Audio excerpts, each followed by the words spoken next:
Hello, hello, hello. Thank you for watching us back again. This is the Focus Group. The date is the 28th of April. The year is 2023. Na saizi naona it's 11 minutes to saa 9. My saa sio mbaya. Leo ni Thursday. I hear it's a very long weekend. I did not know. Biona Sadakta amenipigia. I was trying to give him some news. Now he's giving me the latest that tomorrow is siku ya kupumzika all the way to Monday. It's a very long weekend. This was news to me, but it is what it is. If only maandamano was there, today would have been a holiday, tomorrow holiday, all the way to Monday. But yes, maandamano ilichukuliwa na bipartisan, and it is a good thing. We have a calm country now. Still broke, unga bado iko pale, but it is a good thing. Thank you very much for watching us. This is the Focus Group as usual. The usual culprits, one of them is out and about. He's still trying to pay the bills. He's going to join us probably tomorrow or Monday. If you want us back here tomorrow, we shall be here serving you as usual, but most probably we're going to see you on a Monday. Yes, so today is the Thursday. And I've been watching the YouTube, like I said. I've been watching a lot of YouTube nowadays. And I came across this documentary that was done by Al Jazeera called The Gold Mafias. And I tried to relate some of these issues that I watched in this movie, documentary that is. It seems like a movie to me. With a lot that happens in our continent. Our politicians have graduated to a new craft that is religion. Normally, Africa is it's a field that religion is manipulated in so many ways. First of all, Mzungu came into this continent with the name mission, trade, and the two combined. Christianity and trade, they mixed, and now colony came into this country and into the continent at large. And I wondered from the documentary that I saw, what is going on with Africa? Because if you look at these people, if you look at first, Mr. Kamlesh Patni, a very familiar name in this country. This person was seen in this investigative documentary trying to explain the whole analogy of the laundry business. Not clothes laundry. Not laundry, it's cash laundry. And now his name is Brother Paul. He's become a Christian. After making so much money through conning this country, he cleansed his name through Christianity. And I look at this other guy called Hubert Angel from Zimbabwe, the prophet. The guy is a broker. If you listen to the documentary, if it's real, he is a broker. Broker of all things, because there he was. And I wondered, how did he manage to predict the games? Is it that even these games you normally watch on TV are fixed matches? Because you tell me this guy is predicting anything. No one broker's goal that match is they're either witches or something else or psychic. No. They are not Christians. Unless, okay, that was a sneeze. I probably said something I wasn't supposed to say, but yes, the sneeze is out. So now, Mr. Albert Angel, the Zimbabwean president who got in after they overthrew Mugabe seemed like a savior to this country. And he came in with the name of religion. Same as this country. The new government came in with the name of religion. And so many other countries in this continent. And I'm asking myself, is it that they are getting rewarded by God for being faithful? Or are these just people quoting themselves with Christianity so they can be accepted to this nation, to these nations? You see, Africa has been termed one of the leading continent. Actually, the continent with the most hopeful people, most optimistic people. People's hands will be cut off in Africa and still have hope. And people are given something to hope for.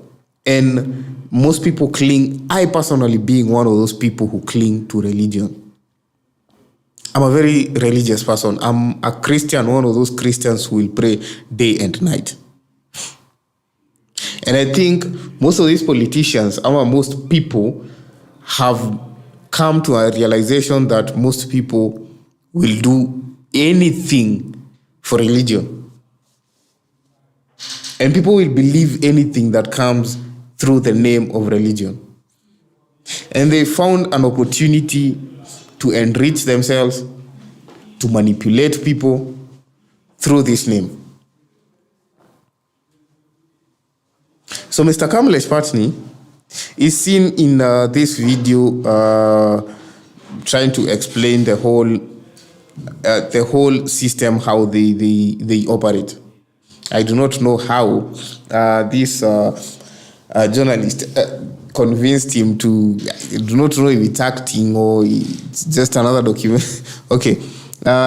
You see, in anything investigative, people will not tell you exactly what they do. But in this documentary, they seemed to explain the whole process.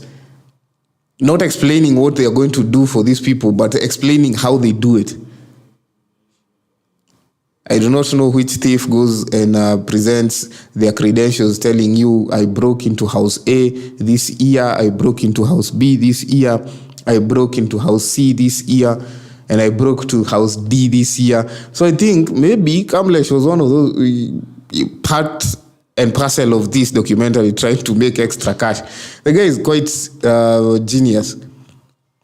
Because what I've seen in this documentary is someone trying to explain the whole system from way back in the 80s of how he started the whole thing.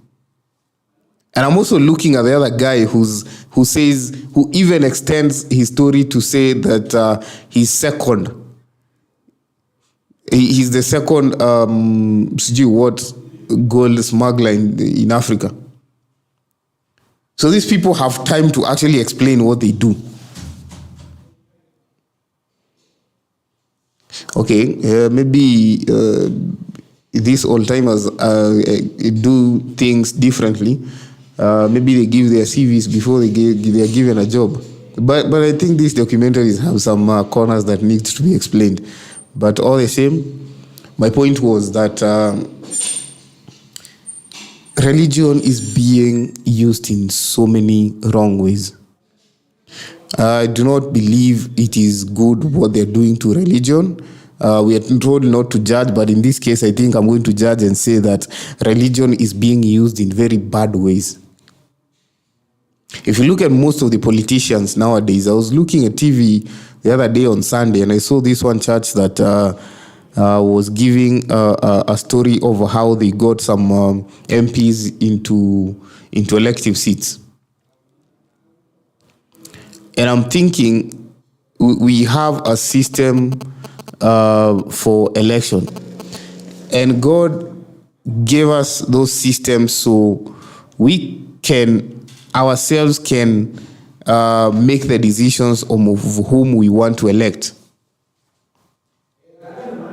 And I think people are just manipulating religion to their own liking. They're just doing things through religion to benefit themselves. Brother Paul, as he'd like to call himself, Kamlesh Patni, made a lot of money through his company, the Goldenberg. I saw in that documentary that he would make profit margins to about 600 million. 600 million by then was a lot of money. 600 million is still a lot of money. Now he converted his craft, and while he is trying to explain over how he cons government, in the same documentary, I would hear him saying, "Praise the Lord." So this is how these people do not regard the name of the Lord. This is how they think too low of religion. Religion is just a cover for them to do their malicious works.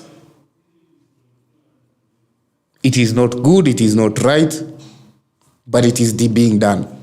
So it is for you to know that you do not do everything in the name of religion. You saw people in Malindi starving themselves to death. Then the same person who's driving them through the path of death through fasting is seen on through a picture coming out of a police station holding a mineral water bottle. So this person is feeding himself and is leading you to quitting your job, not going to hospital, not going to school, not even feeding yourself. I mean, how radicalized do you need to be for you to starve yourself to death? What is this that these prophets are telling people for them to believe them this much? I do not know, but I would really love to know. The other thing is, simply because you got saved and you did something wrong that needs punishment by law, does not exempt you from facing the law. Simply because you got saved. You see, religion and law are very two different things. Now, Kamlesh may have not been judged in a court of law in Kenya, but he still explains to us in this documentary of what he did. So he confesses for what he did. So I believe even with the Statue of Liberties, some capital offenses needs to be revisited. Because yes, it was in 1990, but still, 600 million, and it was over and over and over again. That is one amount that can be seen.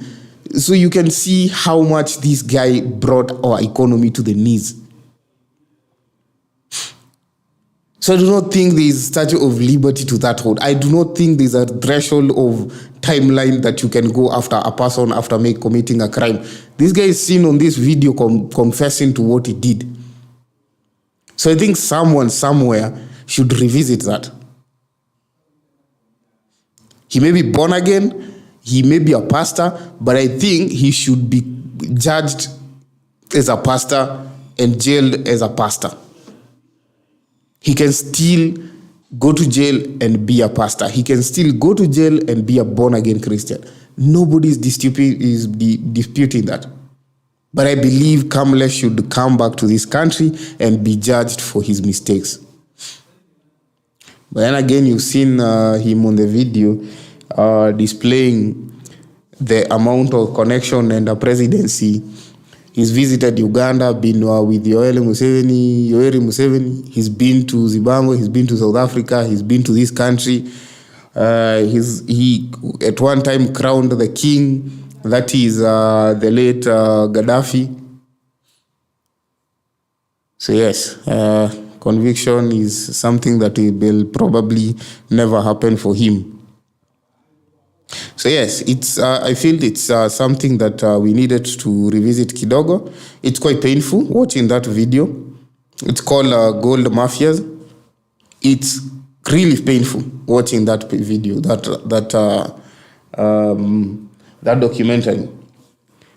It works for Zimbabweans because they do need to do that for as much as they say they've distanced themselves. They do need to do that because the economy is going, and if they're not going to trade with the dollar, the common denominator in a currency, then they need to find themselves a way of trading outside those sanctions.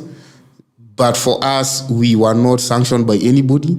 No sanctions were placed for this country. So whatever Partney did with the administration of the time was wrong, and I think someone needs to pay for that.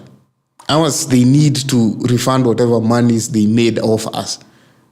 It was a good business, but they really misused it. So in this country, I think they can steal a page from these people. Whatever Kamlesh intentions were very bad, but whatever he developed was a very good scheme of making money. It was a bad scheme, but it's still a way of making money for this country. I think someone should put to use that. Instead of Mr. David Lee telling us all these theories and the disappointments he has for the administrations that have ruled, I think that's a page he should steal and try and come up with better ways of making us money. We saw Paranya trying to build something beautiful. I think they can steal a page from that, remove the elements that were bad, that was greedy, and bring to the table the elements that was good and build something beautiful for this country. So yes, that is it for us today. I think, Donna Dennis, we are going to end our show there. This has been a good week. It's ending. Happy Idul Fitr. Is it Idul Fitr for the Muslim brothers and sisters? I hope you have a good one.